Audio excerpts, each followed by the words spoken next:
Hi there, friends. Good evening, it's Chris. Well, it's really late in the evening, but I couldn't sleep and I thought, you know what? I'm gonna get on my YouTube channel and do a video on the daily reflections. So for those of you who are new to this channel, my name is Chris, and it's called Daily Reflections with Chris. And pretty much what I do here is I share my experience, strength, and hope in recovery. But I use this book, The Daily Reflections, to kind of give me some guidance on a topic or what I should talk about today, instead of just talking about random stuff, which I love talking about random stuff, and I could talk about random stuff all day. But just for the sake of this video, and I am going to read out of the Daily Reflections.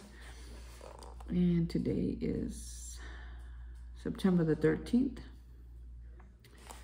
says, repairing the damage. Good judgment, a careful sense of timing, courage, and prudence. These are the qualities we shall need when we take step 9.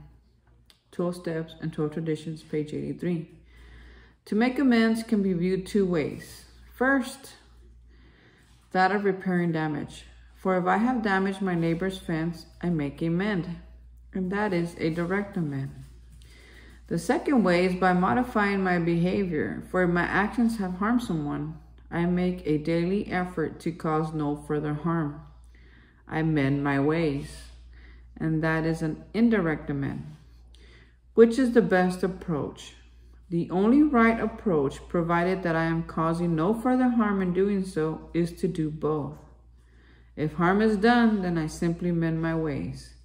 To take action in this manner assures me of making honest amends. Wow. So this is the 9th month, and we're talking a lot about making amends, right?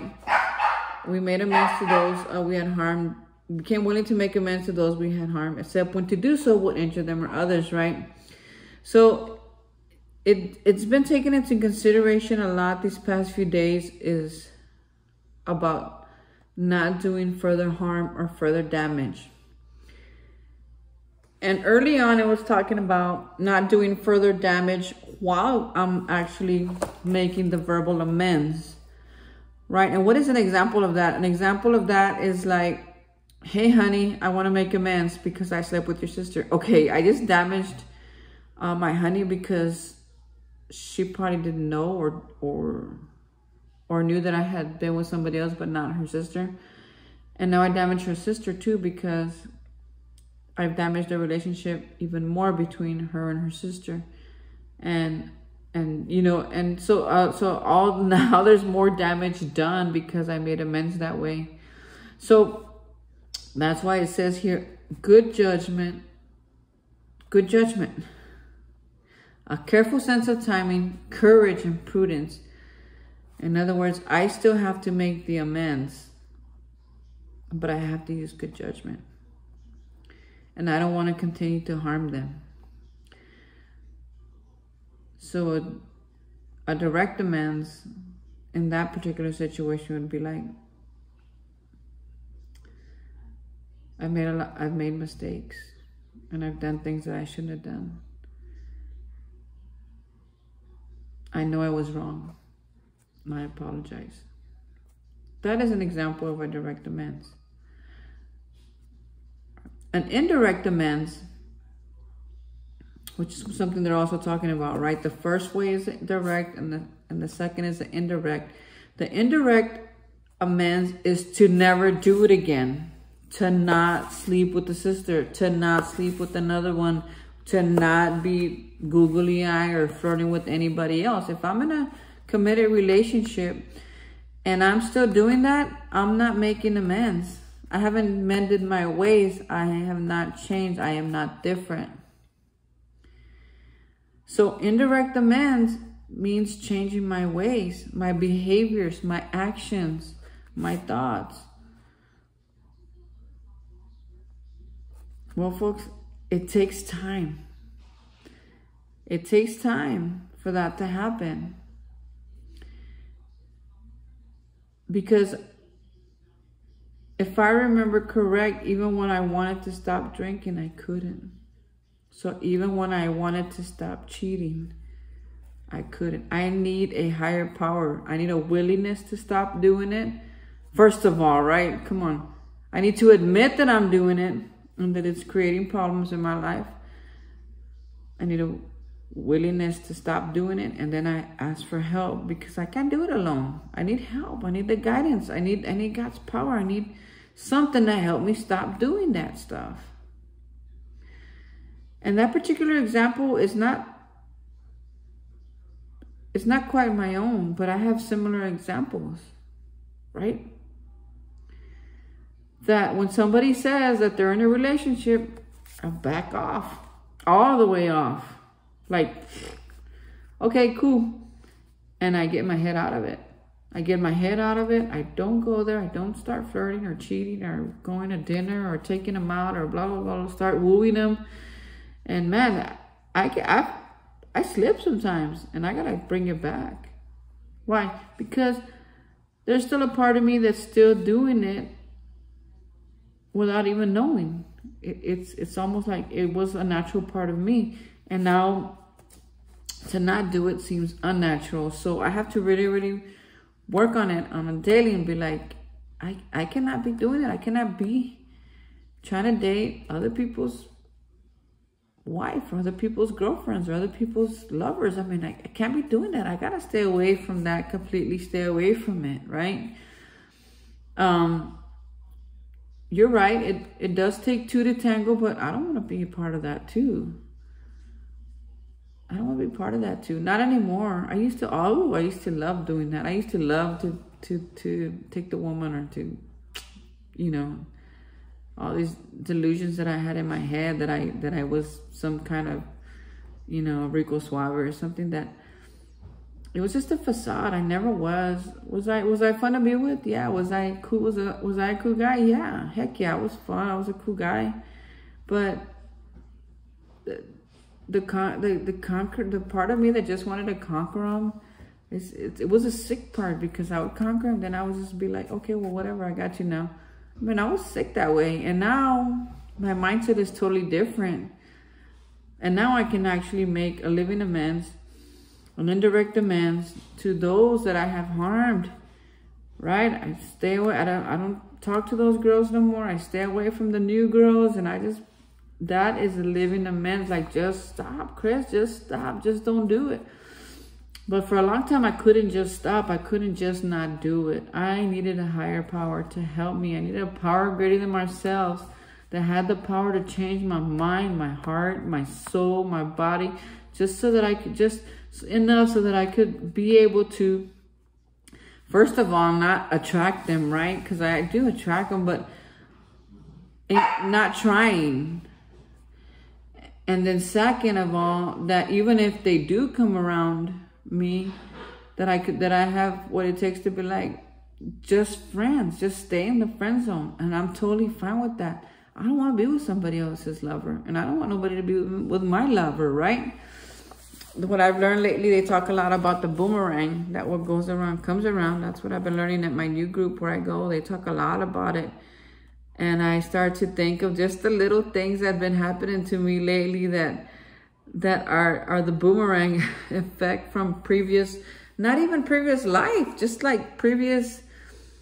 I mean, like, my mind is still not it still doesn't comprehend certain things. And I'm learning these past few days about being respectful to others people's wives. You know, I think that because, you know, that I'm gonna dance, I could just dance with everybody. That's not true. You can't dance with somebody else's chick. That's disrespectful. And I didn't know that, and I'm learning that.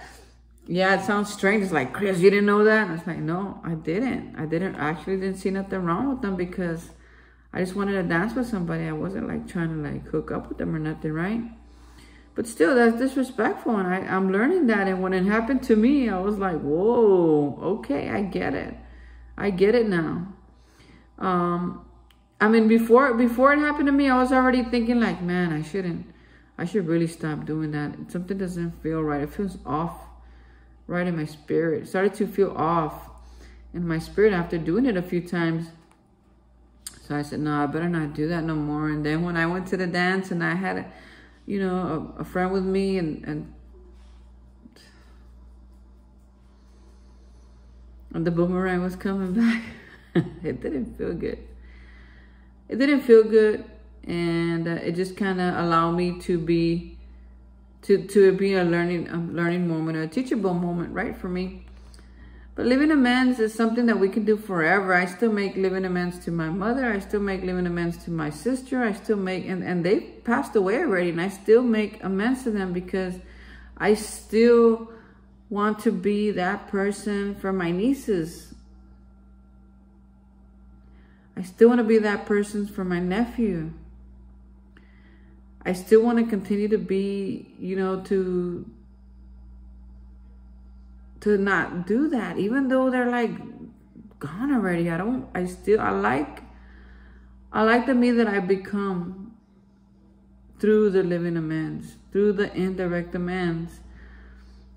Just me not trying to harm anybody. I kind of really like how it's been working out for me. And I think this is a big deal. Making amends is a really big deal when it comes to continuous sobriety or long-term sobriety, right? A lot of the things that I did out there, they brought me a lot of shame, and there was some stuff I said I would never tell anybody, that I was gonna go to the grave with. There was some stuff that I said, man, I'll never be able to fix that. I'll never be able to fix it. And there's some stuff that was like, man, I want to fix it, but I don't know how. And these steps, they did that for me. I just want to say one more thing before I let you go. These steps are in order for a reason.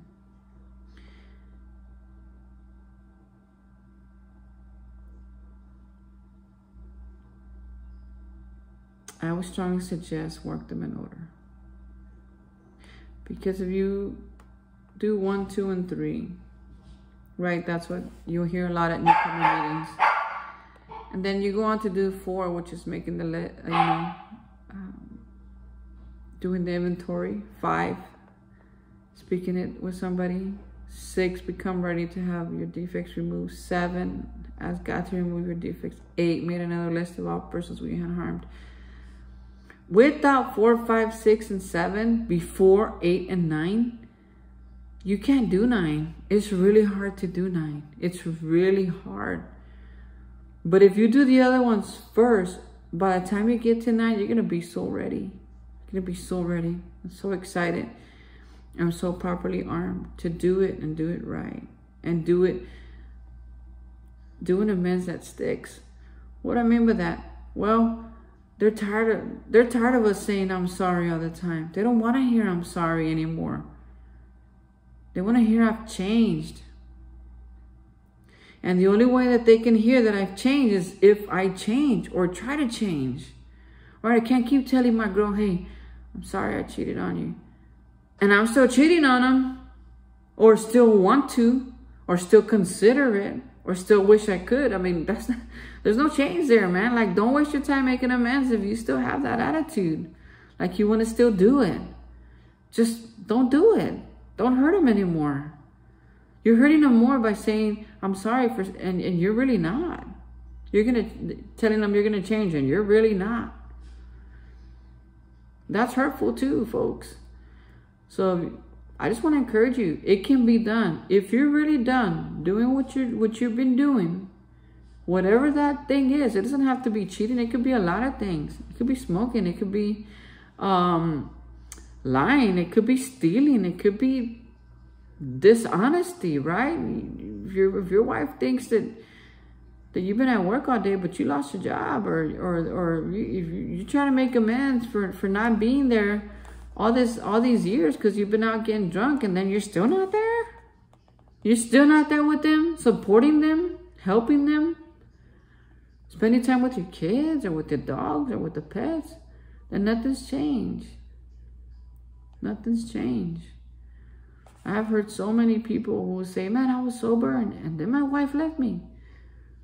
I'm not saying it doesn't happen if you change. I'm saying sometimes it happens because we don't change. We get sober, we don't change, we stay the same. We're still arrogant, we're still conceited, we're still penny pinchers, we're still don't make time for the family, we still don't help out, we still sit there and be like, hey, treat me like a king now, I'm sober. It's like, whoa. Man, why don't you treat them like the queen that she is?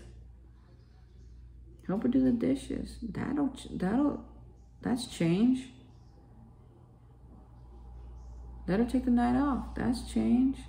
Stop lying to her. That's change. Stop cheating on her. That's change.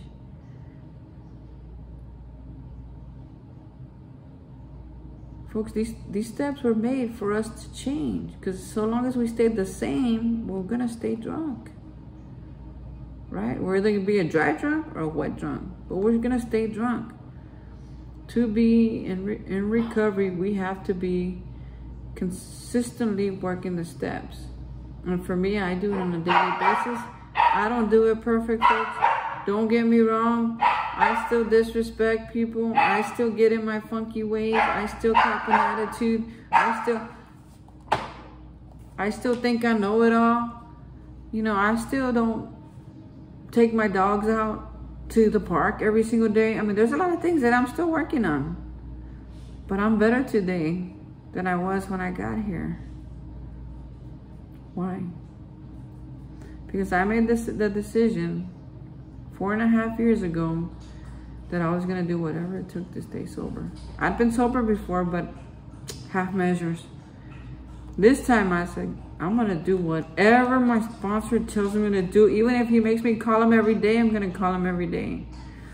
Even when he tells me to work an hour in my 4-step every day, I'm going to do it even if I don't want to do it. Even when I don't think I can do it, I'm going to sit there with my pen and my paper for an hour and write.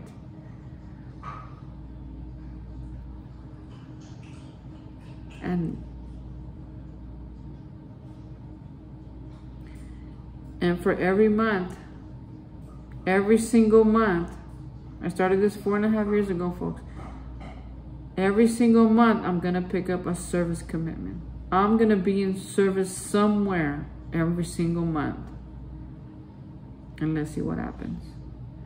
And I still do that today. I'm still, either if I chair a meeting, even if I chair the meeting once a week for a whole month, maybe 2 months, whatever the group says, serving coffee, taking out trash, whatever my job, my service commitment is for that month, that's what I do. Sometimes it lasts more than a month, right? Like right now I have a service commitment that's for 2 years. And I'm thinking like, wow, can't get out of that one. So it's been it's been 9 months now. So I got a few more months to go, but that's okay. I'm not in a hurry. I said I was going to have a service commitment every month. So what's the difference, right? You know, recovery is possible. A good way of living is possible. Everything is possible. It doesn't matter. It doesn't matter what you've done. It doesn't matter where you've been. So you drank it. So you drank your whole savings away. I did too. So you drank your relationship out the door. I did too. I even did it not drunk. I even did it dry. But you know what, folks? Life is good. It keeps getting better. Is it perfect? No. Do I always get what I want? Heck no. But you know what? I always get what I need. And the more that I give into it, the more I get out of it. Folks, I love you. I can't do it anymore. I can't go any longer because then something happens with my videos. They get like a little glitch or something. I don't know. But I know anything at 20 minutes, it'll probably be a little long. So we're at 19:43. I love you. Thank you for your time.